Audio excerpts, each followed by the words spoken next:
বৃহস্পতিবার সকালে রাজধানীর রূপনগর এলাকায় অভিযান চালায় ডিএনসিসি। ফুটপাতে গড়ে ওঠা অবৈধ দোকান এবং রূপনগর আবাসিক এলাকার কিছু গেট ভেঙে ফেলা হয়। বস্তিবাসীর অভিযোগ, কোনো প্রকার আগাম নোটিশ ছাড়াই এমন অভিযানে ক্ষতির সম্মুখীন হয়েছেন তারা।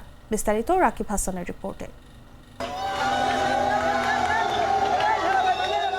নিয়মিত উচ্ছেদ অভিযানের অংশ হিসেবে বৃহস্পতিবার সকালে রাজধানীর রূপনগর এলাকায় অভিযান চালায় ডিএনসিসি। একের পর এক গড়িয়ে দেওয়া হলো ফুটপাতে গড়ে ওঠা অবৈধ দোকান, স্থাপনা সহ রূপনগর আবাসিক এলাকার কিছু গেট।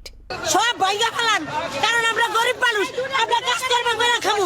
আমরা যদি চাল না পারি তাহলে আমরা কোথায় যাই দাঁড়াবো? সব ভাঙ্গা ফেলাইবেন, যেহেতু ফুটপাত বস্তি রাস্তা সবার হাঁটার জন্য দিছে। আমরা যদি কিছু না করতে পারি তাহলে নিরাপদভাবে মানুষ হাঁটতে পারবে না।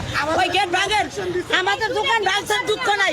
কোনো গেট থাকবে না, আমাদের কোনো দুঃখ থাকবে না। গেটটা দিয়ে পর্যন্ত গেটটা বন্ধ থাকে। নিরাপত্তা আছে, নিরাপদ আছে, যার নিরাপদ সব কিছু আছে, তাই উনিরা যাইতে পারে না, যাইতে পারে না। তাই অভিযানের সময় ক্ষুব্ধ প্রতিক্রিয়া জানায় বস্তিবাসী।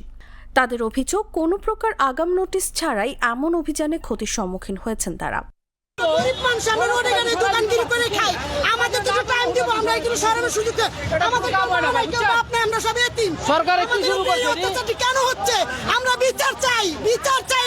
না, আমাদেরকে কোনো অবজেকশন দেয়নি, আমাদেরকে বলেনি যে এটা অবৈধ বা কি, আমাদেরকে কিছুই বলেনি। কিন্তু আচমকা আমাদের উপরে কেন হামলা দিল, আমাদেরকে হয়রানিটা কেন করালো?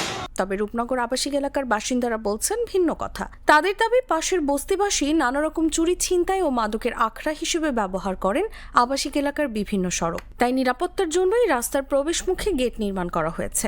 গেটটা একমাত্র রাখা হচ্ছে সেফটি। সেফটি হচ্ছে যে এখানে 50-100 বাড়ি আছে, এই বাড়িওয়ালার নিরাপত্তার জন্য গেটটা। রাত্রেবেলা ওই গেট বন্ধ হয়, এই গেট বন্ধ হয়ে যায়। বন্ধ হওয়ার কারণ হচ্ছে যে যাতে রাত্রে কোনো দুষ্কৃতীরা কোনো গাড়ি নিয়ে এসে কোনো দুষ্কৃতি করতে না পারে। কারণ লোকজন আসলে দুজন চোর ডাকাত আসে, 2জন 4জন 5জন 10জন আসতে পারে। এই গেটটা দেওয়ার পরে কোনো ছিনতাইকারী কোনো ঘটনা ঘটে না। গেটটা হচ্ছে রাত্রেবেলা গেট দুই সাইডে বন্ধ হয়ে যায়, রাত্রে দুষ্কৃতীরা কোনো গাড়ি ঘোড়া নিয়ে ভিতরে ঢুকতে পারে না।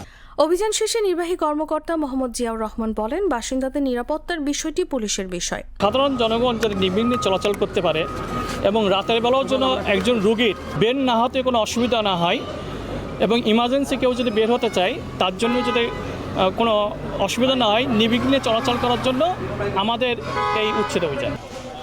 Taslima Tithi, Jago News. Colour expert, জর্জ স্যাপ এবং মাইল্ড অন হ্যান্ডস টেকনোলজি সমৃদ্ধ অরিক্স ক্রিস্টাল ওয়াশ আপনার লন্ড্রি এক্সপার্ট।